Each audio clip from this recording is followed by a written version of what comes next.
बिजली, रात बहुत हो गई है, मुझे नींद आ रही है, चलो सो जाते हैं। हाँ हाँ बादल जी, मैं भी सारा दिन घूम घूम कर थक गई हूँ। जुगनू, तुम भी सो जाओ, कल तुम्हें स्कूल भी जाना है। फिर बादल कप्पे का परिवार सो जाता है। आधी रात गुजर जाती है। सुबह होने ही वाली थी। जंगल में बहुत तेज बारिश हो रही थी। पूरे जंगल में पानी भर जाता है। तभी बादल कप्पा कहता है, अरे चिड़िया बहन, हमारे जंगल में तो तूफान आ गया है, हमारा अब क्या होगा, हम कहाँ जाएंगे। बादल भैया, हम तो उड़ सकते हैं, लेकिन हमारे घोंसलों में नन्हे नन्हे बच्चे हैं। भला वो कहाँ जाएंगे, उन्हें तो उड़ना भी नहीं आता। बाबा बाबा, मुझे बचा लो, मैं इस टहनी से नीचे गिर जाऊंगा। अरे जुगनू, तुम इतनी ऊपर टहनी पर कैसे बैठ गए? रुको, मैं तुम्हें अभी बचाता हूँ। रुको रुको बादल भैया, मैं लेकर आती हूँ जुगनू को। तभी मानो चिड़िया जुगनू कप्पे के पास जाती है। चलो जुगनू, मेरे साथ चलो, मैं तुम्हें लेने आई हूँ। फिर मानो चिड़िया अपनी पीठ पर जुगनू को बिठाकर नीचे ले आती है। तभी तेज हवा के कारण एक बड़ी सी टहनी चिड़िया पर आकर गिरती है। मानो चिड़िया के दोनों पंख टूट जाते हैं। बादल भैया, मेरे दोनों पंख टूट गए हैं, मुझे बहुत दर्द हो रहा है। लगता है अब मैं जिंदा नहीं रहूंगी। नहीं मानो बहन, तुम हमारी बहुत अच्छी दोस्त हो, तुम हमें ऐसे नहीं छोड़कर जा सकती। बादल कप्पे की ये बात सुनकर चिड़िया मर जाती है। उठो चिड़िया उठो, तुम हमें ऐसे छोड़कर नहीं जा सकती। बादल जी, ये तुम क्या बोल रहे हो? उठ जाओ, सुबह हो गई है। तभी बादल कप्पे की आंख खुलती है और वो उठ जाता है।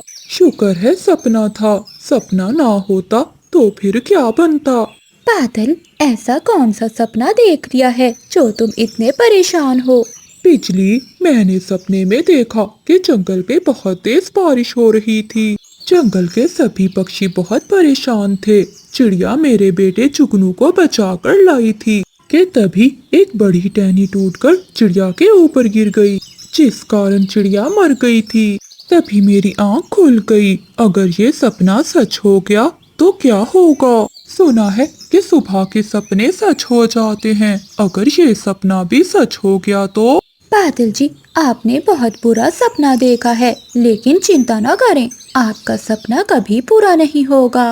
बिजली, मैं अभी जाकर अपना सपना मानो चिड़िया को बताता हूँ। ये कहते हुए बादल कप्पा मानो चिड़िया के पास जाता है और वो चिड़िया के पास जाकर अपना सारा सपना चिड़िया को बताता है।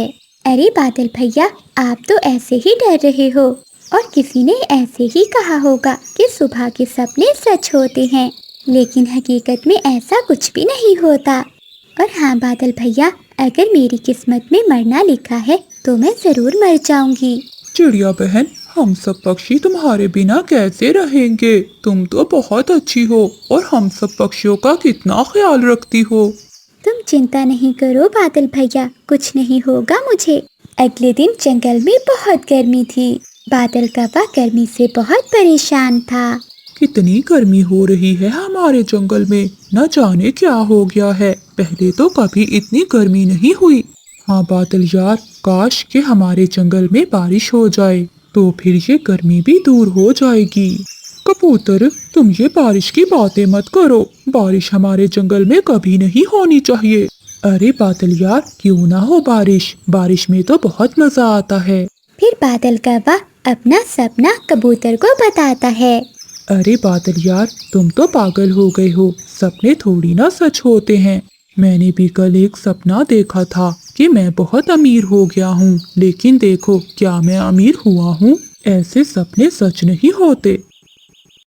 थोड़ी ही देर बाद जंगल में तेज हवाएं चलना शुरू हो जाती हैं और देखते ही देखते जंगल में काले बादल छा जाते हैं और जोरों की बारिश शुरू हो जाती है। देखो देखो पक्षियों, ये तो वही तेज बारिश है जो मैंने सपने में देखी थी, कहीं मेरा सपना सच ना हो जाए। हाँ बादल जी, तुम ठीक ही कह रहे हो, ये बारिश तो मुझे कोई तूफानी बारिश लग रही है। देखो पक्षियों, हम सबके पास तो पक्के घर नहीं हैं, हमारे बच्चे तो ऐसी बारिश में भीग जाएंगे। मैं तो कहती हूँ कि सुनहरी जी जो घर छोड़कर गई थी, वहीं हम अपने बच्चों को रख लेते हैं, वो घर तो बहुत मजबूत है, वहाँ हमारे बच्चे बारिश से सुरक्षित रहेंगे। हाँ हाँ चिड़िया बहन, तुम ठीक कह रही हो। हम सब पक्षी तो इस तूफानी बारिश का मुकाबला कर लेंगे, लेकिन हमारे मासूम बच्चे इस बारिश का मुकाबला नहीं कर पाएंगे।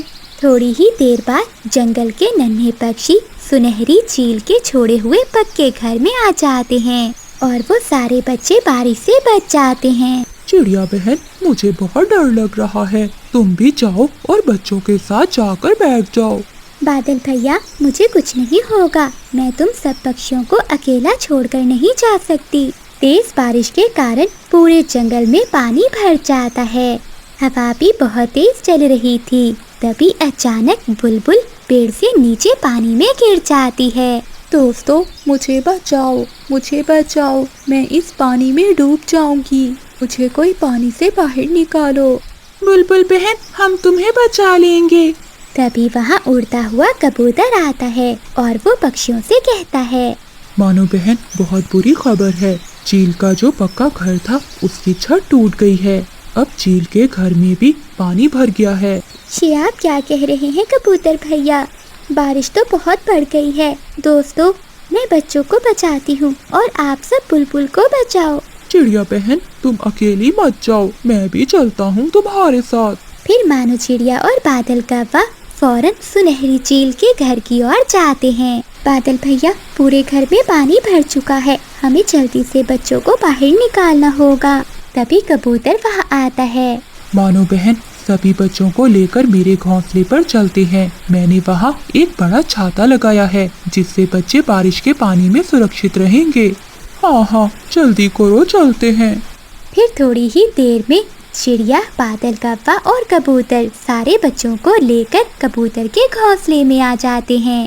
अरे बादल भैया, ये मैं कैसे भूल गई, मेरा अंडा तो वही है, रुको मैं अभी लेकर आती हूँ। ऐसा कहते हुए चिड़िया चील के घर की ओर चली जाती है। तभी हवा से उड़ती हुई एक बड़ी टहनी चिड़िया को आकर लगती है और चिड़िया सीधी नीचे पानी में गिर जाती है। कबूतर यार, चिड़िया तो पानी में गिर गई है, चलो चिड़िया को बचाते हैं। तभी बादल कौवा और कबूतर चिड़िया के पास आते हैं और उसे पानी से बाहर निकालते हैं। थोड़ी देर बाद कबूतर और बादल कौवा चिड़िया को लेकर दूसरे जंगल में उल्लू वैद्य के पास आते हैं।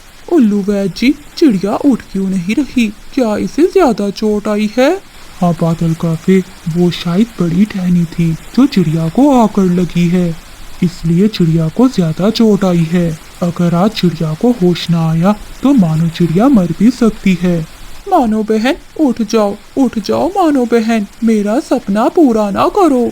अगर तुम हमें छोड़कर चली गई तो हम पक्षियों का क्या होगा? बस तभी ही मानो चिड़िया को होश आ जाता है और वो उठ जाती है।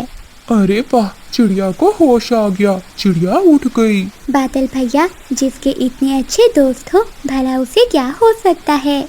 जंगल में तूफानी रात थी। जंगल के सभी पक्षी अपने अपने घोंसलों में छुपकर बैठे हुए थे और इस तूफानी बारिश के रुकने की प्रार्थना कर रहे थे। इसी तूफानी बारिश के बीच में एक ऐसा परिवार भी था जो सभी पक्षियों से ज्यादा घबराया हुआ था। मानो बस आज की रात किसी तरह से बीत जाए, सुबह होते ही मैं अपने परिवार के लिए कोई सुरक्षित घर ढूंढ लूंगा। हाँ चंदू जी, मैं भी ऊपर वाले से यही प्रार्थना कर रही हूँ। हमारी मीना अभी बहुत छोटी है, मुझे तो बस अपनी बेटी की ही चिंता हो रही है। बार बार हमारा घोंसला हिल रहा है, कहीं हमारा घोंसला पेड़ से नीचे ना गिर जाए। चिड़िया की चिंता ठीक साबित होती है। थोड़ी ही देर में उनका घोंसला नीचे गिरकर टूट जाता है। मानो चिड़िया और चंदू चिड़ा किसी तरह से अपनी बेटी को तो बचा लेते हैं, लेकिन घोंसला ऊंचाई से गिरने की वजह से उन दोनों की मृत्यु हो जाती है। अपने माता पिता को ऐसी हालत में देखकर नन्ही मीना फूट फूट कर रोने लगती है। मीना के रोने की आवाज सुनकर कबूतर और कबूतरी वहाँ आते हैं और उसे चुप करा के अपने घोंसले में ले जाते हैं। मीना बेटा, तुम अभी बहुत छोटी हो, इसलिए बारिश रुकने तक तुम मेरे घोंसले में ही रह सकती हो। उसके बाद तुम अपना इंतजाम कर लेना। वो कबूतर और कबूतरी अच्छे पक्षी थे। अनाथ हुई मीना को वो अपनी बेटी की तरह ही पालते हैं। कुछ ही महीनों में मीना बड़ी हो गई थी। अब वो अपने लिए भोजन लाने लगी थी। वो कबूतर और कबूतरी पर बोझ नहीं बनना चाहती थी, इसलिए वो सुबह सवेरे दाना लेने चली जाती थी। देखते ही देखते साल बीत जाता है। जंगल में फिर से बारिशें शुरू हो जाती हैं।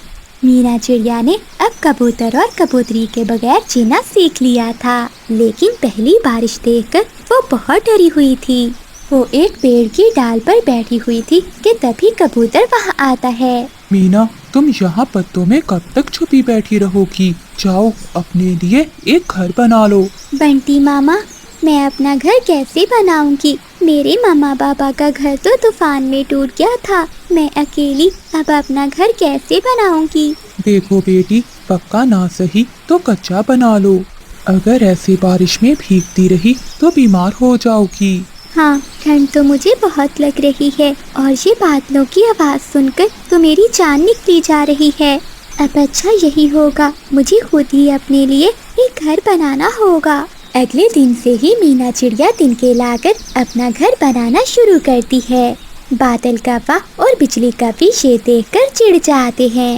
बादल जी, देख लो, कर लो बात। अब ये भिखारी चिड़िया भी हमारे पड़ोस में घर बनाकर रहेगी। हमारे पक्के घरों के बीच में ये चिड़िया का कच्चा घर कितना बुरा लग रहा है। चलिए, चाहे जो भी हो जाए, हम इस चिड़िया का घर यहाँ नहीं बनने देंगे।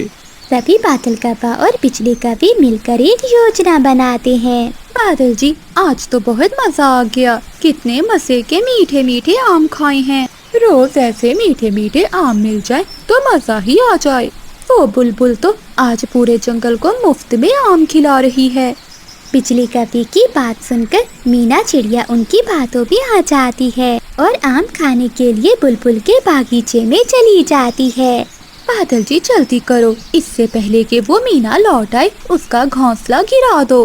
फिर बादल कौवा मीना का घोंसला नीचे गिराकर तोड़ देता है। उधर मीना चिड़िया बुलबुल के बागीचे में जाकर आम खाने लगती है, लेकिन बुलबुल उसे देखकर शोर मचा देती है।